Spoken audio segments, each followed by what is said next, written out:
Welcome back to The Local Show, a service of Safe Harbor Wills and Trusts and Geddes Federal Savings and Loan. The Local Show, featuring conversations with business owners, employees, and local business leaders about their successes, challenges, and reasons for doing business right here in Central New York. The Local Show, locally produced by Zoey Advertising. Now, here are your hosts, Tom and Steve. Back at it. You've got The Local Show, and thank you for showing up and being here all weekend long for Tom and Steve.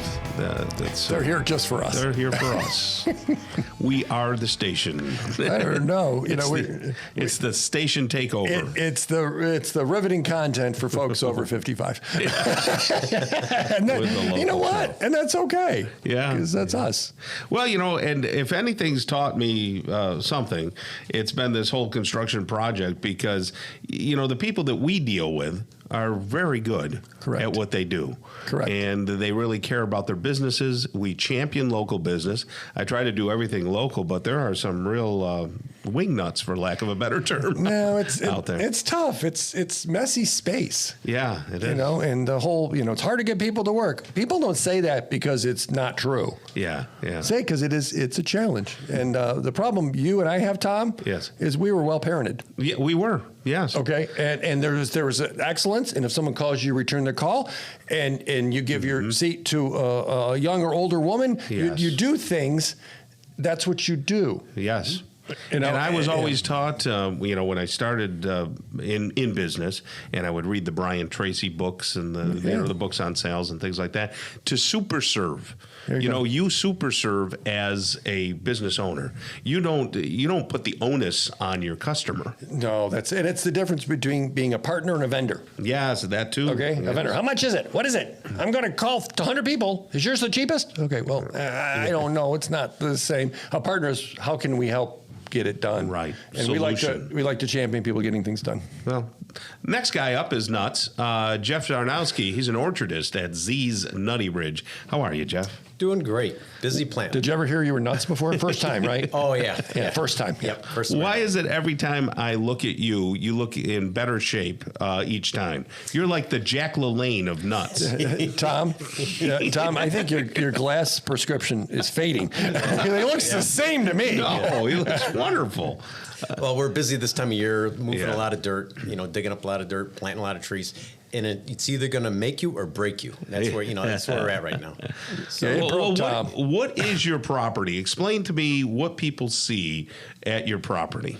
If you came up to our place, you'd see a lot of fencing. We have 8-foot high fences to keep the deer out of the nut orchard. Oh, okay. And you see rows and rows of trees in all directions. I see. And they're hazelnut trees, which are mainly hazelnut trees, and they're about like a lilac bush.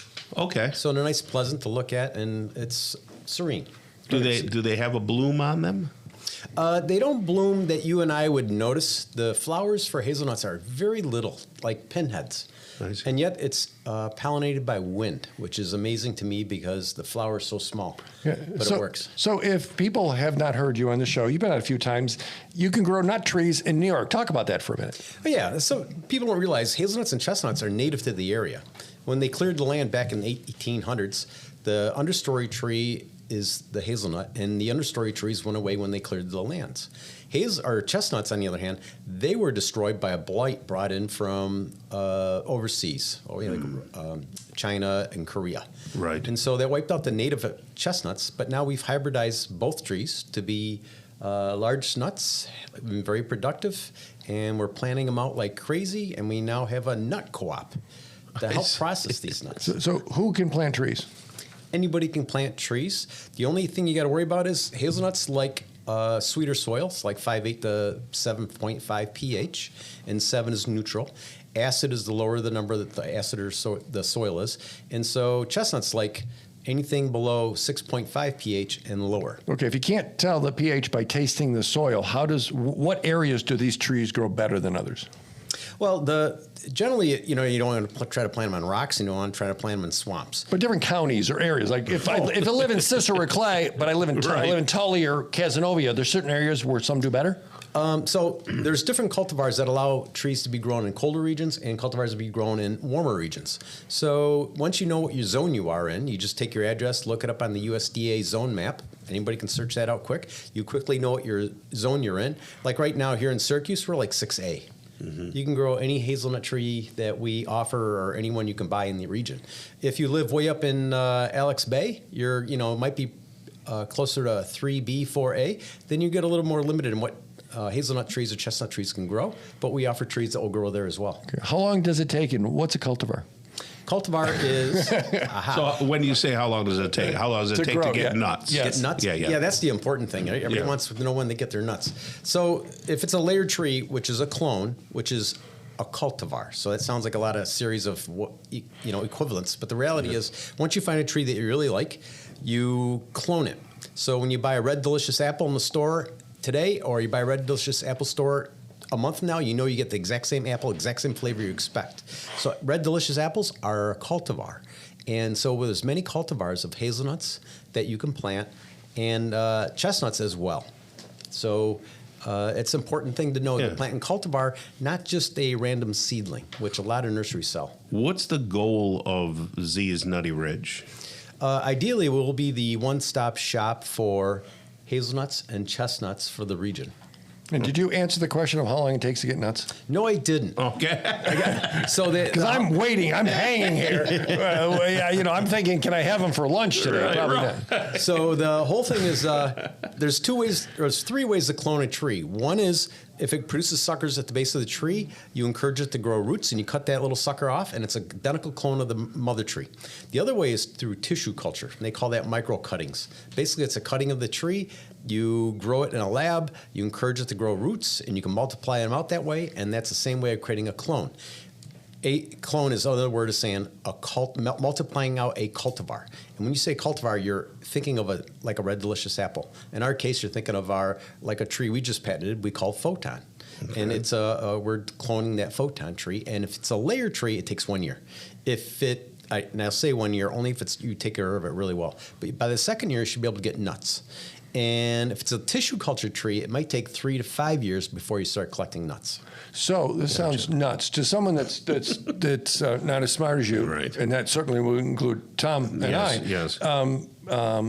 We can get cultivars, which are basically little trees that we plant and can get nuts in a year or two. For layered trees, yes, cultivar. Okay, where can they get them?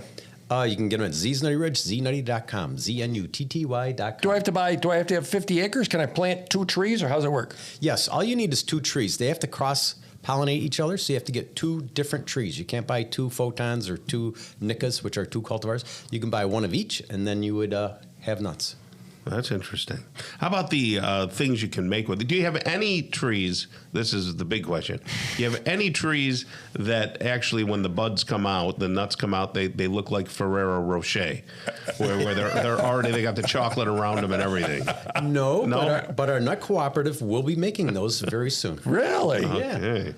I love those. Those are my favorite candy. The combination of nuts and chocolate. Oh, hazelnuts especially. Is magical. Yeah. What is it? I'm probably one of the few people who hasn't had a chestnut. Are chestnuts really good? Are they good for you? And are they flavorful? Chestnuts are, cinnamon would be like, they call it the bread tree. And you're like, what? What is that? Yeah. It's a chestnut tree because chestnuts are much like a dense sweet potato. Oh, okay. So they're very starchy, some protein, almost no oil. And our trees that we grow taste like a dense sweet potato, but closer to a pistachio. And if you get hit by one, Tom, it hurts. I happen to know that from my childhood, but that's okay. Another time for that. I'd like to throw a whole bowl of nuts at you. All right. Anyway, thank you, Jeff, very much. Jeff Zarnowski right there. Orchardist at Z's Nutty Ridge, znutty.com. Thank you, buddy. Thank you much. Okay. Coming up next, we're going to talk with Joe Silvani. He is the general manager of the Rice Box right here on the local show on 570 WSYR.